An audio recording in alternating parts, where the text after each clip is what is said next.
news as we come on the air. The special counsel Robert Mueller sends his report to the Attorney General. After nearly 2 years, 37 indictments, 6 Trump associates, the Mueller report now turned in.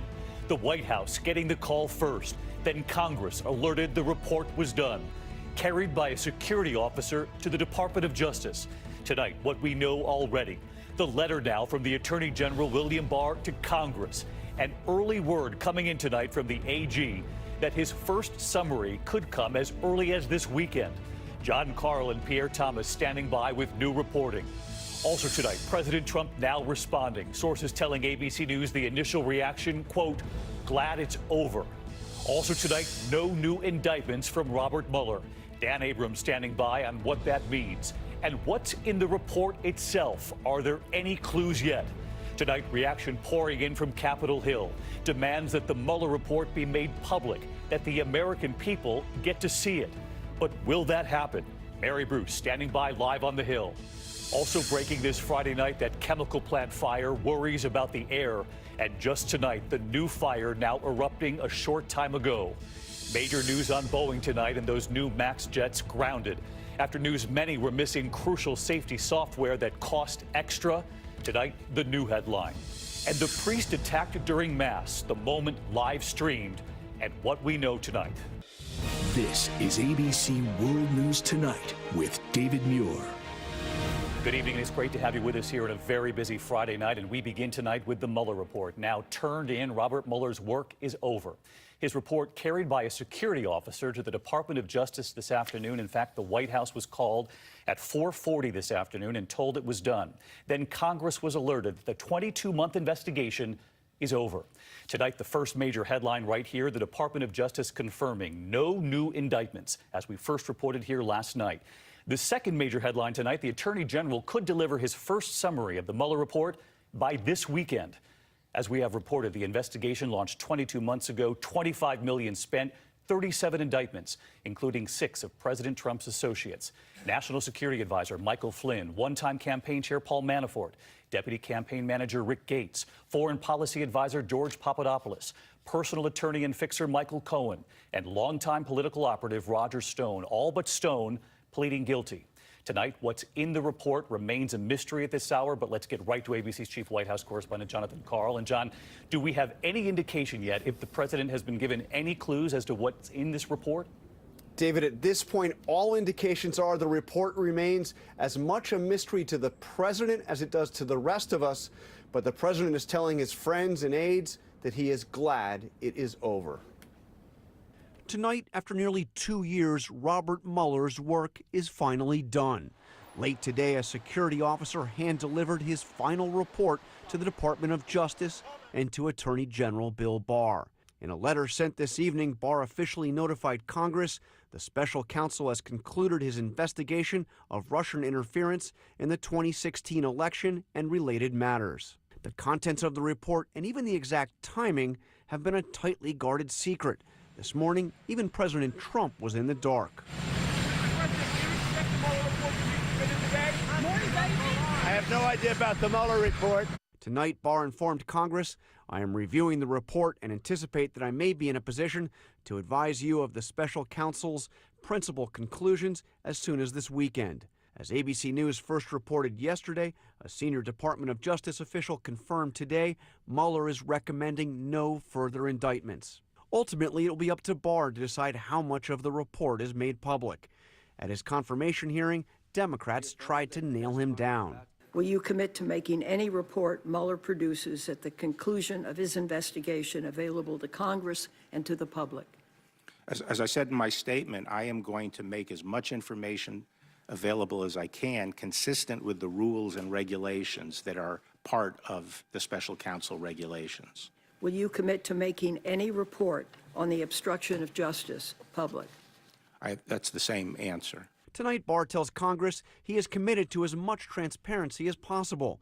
He pledged to consult with Mueller, who he has known for decades, to determine what other information from the report can be released to Congress and the public. Earlier this week, I asked the president whether he wants the full report released. Does the American public have a right to see the Mueller report? I don't mind. I mean, frankly, I told the House, if you want, let them see it. Let it come out.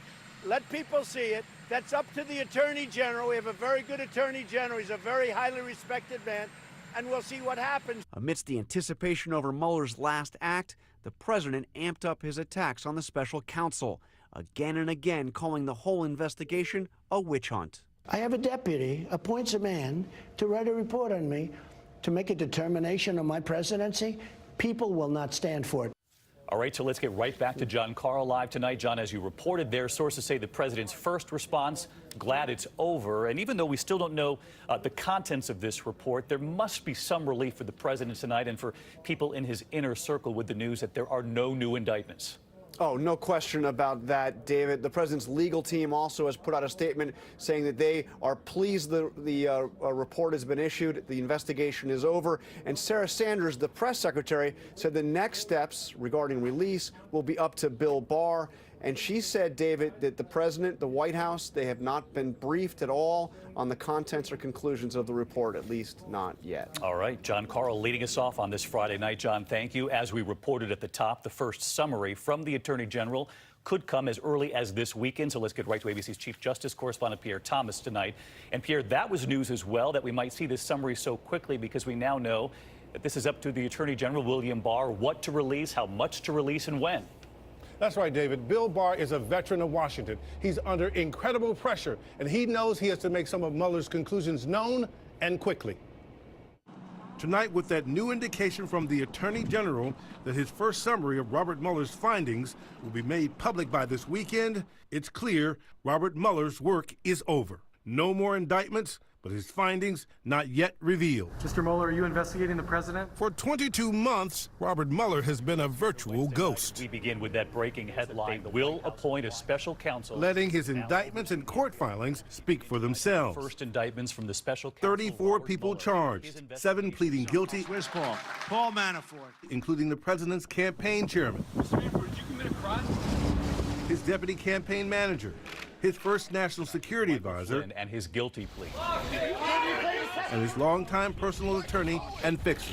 Mr. Cohen pleading guilty to lying to Congress. Mueller also zeroing in on the Russians, indicting 26 people and unspooling an elaborate scheme to influence the 2016 election by hurting Hillary Clinton and helping Donald Trump. Information warfare against the United States. With President Trump seeming to side with Putin over the American intelligence agencies. I have President Putin.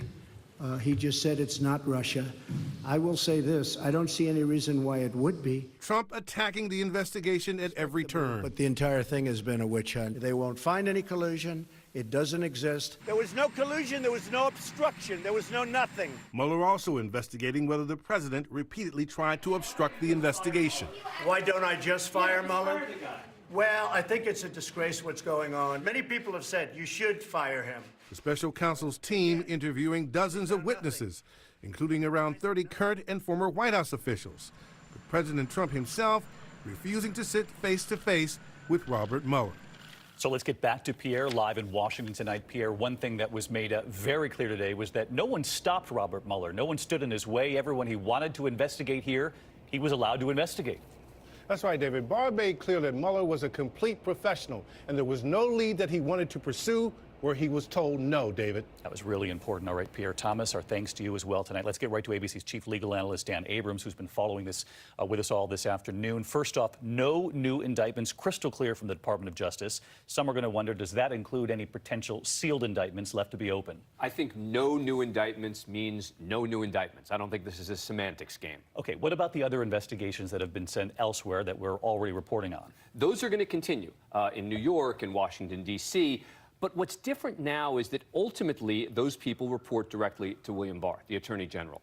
They don't have the same level of independence that the special counsel had, even though he was also reporting to the Attorney General. So I think that those investigations are going to continue, but they're a little bit different than the special counsel. And lastly, you made the point late this afternoon that perhaps the biggest mystery inside the Mueller report, and we don't know what's in this report, is why there wasn't an indictment of the president, whether that's because of Justice Department guidelines or whether there was simply no evidence here. And the special counsel regulations specifically say that he's required to tell the Attorney General why he didn't seek certain prosecutions. So the question's going to be that everyone wants to know, was the president not indicted because there's simply no evidence of collusion, conspiracy with the Russians, or was there no indictment because he's the president and the president can't be indicted? And that applies both to the collusion question, obstruction of justice, all of it. And we could know that actually very soon. If the details of the report are made public. Dan Abrams tonight, thanks so much. I want to get right to Capitol Hill because reaction is pouring in from both the House and the Senate at this hour.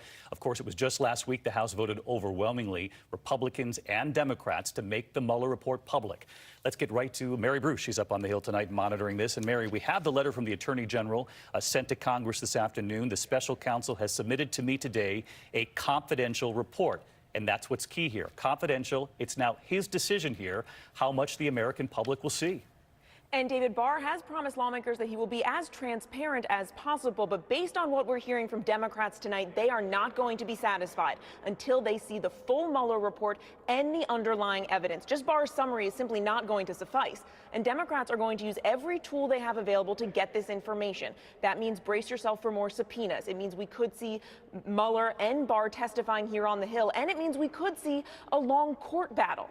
Also, remember, Republicans and Democrats tonight are saying that after tens of millions of taxpayer money was spent on this investigation, that the American public deserves to see some version of this report. David, Democrats are bracing for this to be a long fight for them to get the information that they want. And in the meantime, they are not holding back. They are plowing ahead. They are ramping up scores of their own investigations into this administration. David, while Mueller's work may be wrapping up, the Hill is just getting started. All right, Mary Bruce making it abundantly clear tonight. The next chapter here is how much of this report the American public will see. Our thanks to Mary, to Dan, to John Carl tonight, and to Pierre for leading us off. We'll have continuing coverage of this very busy night in Washington later tonight on Nightline, and of course, first thing in the morning on Good Morning America, and all weekend on World News. In the meantime, this Friday night, we move now to breaking news near Houston. That inferno at the chemical plant in Deer Park, Texas, flaring up yet again late today amid questions about the air.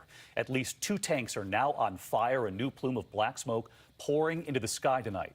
The fire burning on and off for days. Residents worried about the air quality, and ABC's Alex Perez right back on the scene tonight. Those towering plumes of smoke filling the air near Houston once again. It appears as though that the product that has leaked out of the ITC plant is now in the ditch, and that too is on fire. Fire officials say at least 2 tanks filled with components used to make gasoline, nail polish remover, and glue now burning. We will make this right. We will fix it, and we will make it right. It was just yesterday when a spokeswoman for the company made that tearful apology after an earlier fire at the same chemical plant that lasted for days was finally put out. Earlier today, officials at the facility announced they were working to empty an estimated 20,000 barrels of liquid from a charred tank that leaked the potential cancer-causing substance benzene. The National Guard assisting. Schools in the area have been closed out of an abundance of caution after the toxin was detected in the air. Many nearby residents worried all week, and tonight anxious with that smoke back in the air. And David, because of all this, the Coast Guard has shut down temporarily the channel that connects the Port of Houston and the Gulf of Mexico. That's a busy shipping channel. Some encouraging news here tonight. Officials say they already have that new flare-up under control. David? Alex Perez tonight. Alex, thanks for your reporting all week long. Now to the weather tonight. Damaging winds expected here in the Northeast and the states of emergency in the Midwest. Deadly flooding across several states tonight, rain falling through the weekend. Several towns ordering mandatory evacuations tonight after a levee breach in Atchison, Kansas. Tornado warnings popping up in Texas late today, and of course those gusty winds I mentioned and very cold temperatures hitting the Northeast tonight. Rob Marciano tracking it all for us again this evening. Hey, Rob. Hi, David. Winds are cranking here. We're also concerned about that storm that's now plowing into the plains over that flood zone this weekend. And there's that tornado watch that's posted for parts of North Texas. But this exiting low is really swirling around the rain and the snows tonight. Winds are going to be cranking all day long tomorrow from D.C. to Philly to Boston, gusting 30 to 40 miles an hour. And wind chills will be in the teens and 20s to start your Saturday. David? Marciano will be watching you all weekend long. In the meantime, now to major news on Boeing tonight and those new MAX jets that have been grounded after news many were missing important safety features that Boeing charges extra for. Tonight, Indonesia's state-owned airline says it wants to cancel its $5 billion order for 50 new jets, claiming passengers simply don't trust Boeing anymore. Here's ABC's David Curley.